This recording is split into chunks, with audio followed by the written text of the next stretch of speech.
আপোনাক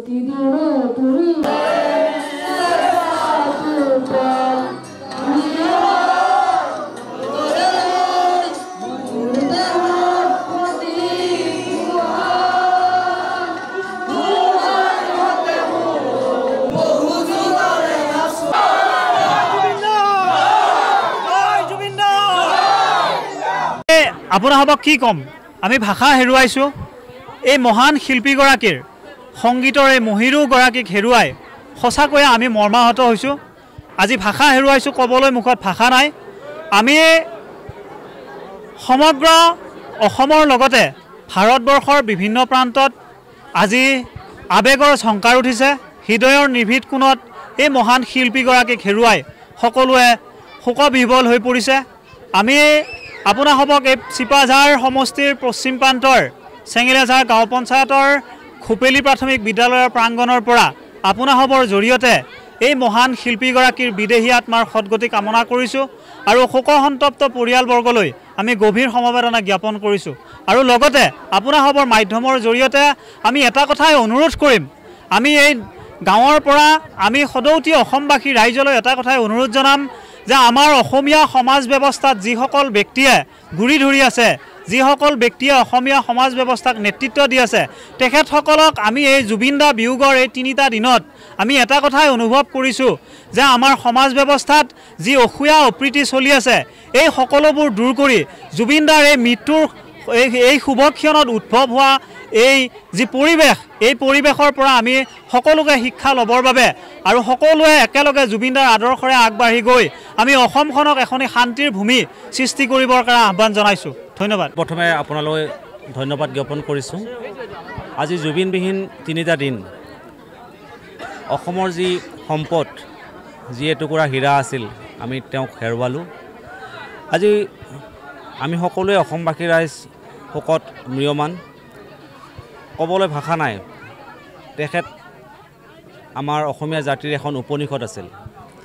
একেদৰে তেওঁ সুৰকাৰ গীতিকাৰ কবি নিবন্ধকাৰ কথাছবি নিৰ্মাতা তেওঁ যে কি নাছিল ডক্টৰ ভূপেন হাজৰিকাদেৱৰ মৃত্যুৰ পিছত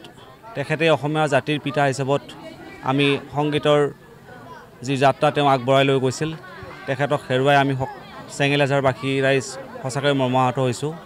তেখেতৰ বিদেহী আত্মাৰ চিৰশান্তি কামনা কৰিছোঁ তাৰ লগতে তেখেতৰ শোকসন্তপ্ত পৰিয়াললৈও আমি গভীৰ শোক সমবেদনা জ্ঞাপন কৰিছোঁ সি যি কি নহওক আমি আশা ৰাখিছোঁ সকলো অসমবাসী ৰাইজে তেখেতৰ যি সৃষ্টিকৰ্ম ভৱিষ্যতৰ দিনত আমি বুকুত লৈ অনাগত দিনত আমি আগবঢ়াই লৈ যাব লাগিব ধন্যবাদ অসমবাসীৰ লগতে আমি ভূপেলি বাগমাৰা ৰাইজৰ সহযোগত আমি প্ৰয়াত শিল্পী জুবিন গাৰ্গৰ শ্ৰদ্ধাঞ্জলি অনুষ্ঠানটো আয়োজন কৰি পূৰ্ণভাৱে আমি সম্পাদন কৰিলোঁ আমি এটাই কথা আজি মিডিয়াৰ জৰিয়তে অসম চৰকাৰক জনাব খোজোঁ যে ছ'চিয়েল মিডিয়াত যিটো প্ৰচাৰ হৈ আছে যে ইয়াত জুবিন গাৰ্গৰ যিটো মৃত্যু আমি অনাকাংক্ষিত মৃত্যু বুলি কৈছোঁ অসমবাসীয়ে আমি এই মৃত্যুটো আমি বিচৰা নাছিলোঁ ইমান কম সময়তে আমাৰ মাজৰ পৰা জুবিন গাৰ্গক আমি হেৰুৱাব বিচৰা নাছিলোঁ কিন্তু ইয়াত যেন কিবা ৰহস্য আছে এনেকুৱা ধৰণৰ এটা প্ৰচাৰ চলি আছে সমাজ ব্যৱস্থাত ছ'চিয়েল মিডিয়াত আৰু আমাৰ সমাজ ব্যৱস্থাত যিসকল গুণী জ্ঞানী ব্যক্তি আছে সকলোৱে এই কথাটো উঠাইছে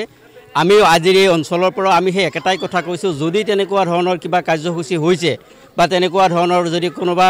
পৰিকল্পিতভাৱে এই কাৰ্যটো সম্পাদন কৰা বুলি প্ৰমাণিত হয় আমি মাননীয় মুখ্যমন্ত্ৰী মহোদয়ক অনুৰোধ জনাইছোঁ তেখেতে CBI তদন্ত কৰি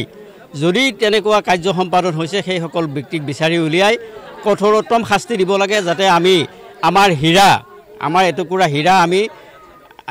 সাগৰৰ তলিত আমি এৰি থৈ আহিবলগীয়া হ'ল আমাৰ যিসকল সন্মানীয় ব্যক্তিৰ নেতৃত্বত তেখেতক লৈ যোৱা হৈছিলে আৰু সেই সকল ব্যক্তিৰ অপৰিপক্কতা আৰু তেওঁলোকে কেয়াৰ নোলোৱাৰ হেতুকে এই ঘটনাটো ঘটা বুলি অসমবাসীয়ে দাবী কৰিছে আমিও সেই দাবী কৰিছোঁ এই সকল ব্যক্তিয়ে কিয় তেওঁ কেয়াৰ নল'লে তেওঁ অসুস্থতা বুলি জনাৰ পিছতো তেওঁ কিয় সাগৰত সাঁতুৰিবলৈ দিয়া হ'ল লাইফ জেকেট তেওঁৰ পৰা কিয় খুলি আকৌ দ্বিতীয়বাৰ সাঁতুৰিবলৈ দিয়া হ'ল এনেকুৱা ধৰণৰ বিভিন্ন ৰহস্য আছে এই ৰহস্যবোৰৰ আমি কিবা ইয়াৰ আঁৰত ৰহস্য থকাৰ আমি উমান পাইছোঁ সেয়ে মই মাননীয় মুখ্যমন্ত্ৰীক SIT আমাৰ CBI তদন্তটো দি যদি কোনোবা দোষী বা কোনোবা ব্যক্তিয়ে এই কাৰ্যটোৰ লগত জড়িত আছে তেনে ব্যক্তিসকলক বিচাৰি কঠোৰৰ পৰা কঠোৰতম শাস্তি দিবৰ কাৰণে আমি মাননীয় মুখ্যমন্ত্ৰী মহোদয়ক অনুৰোধ জনাইছোঁ।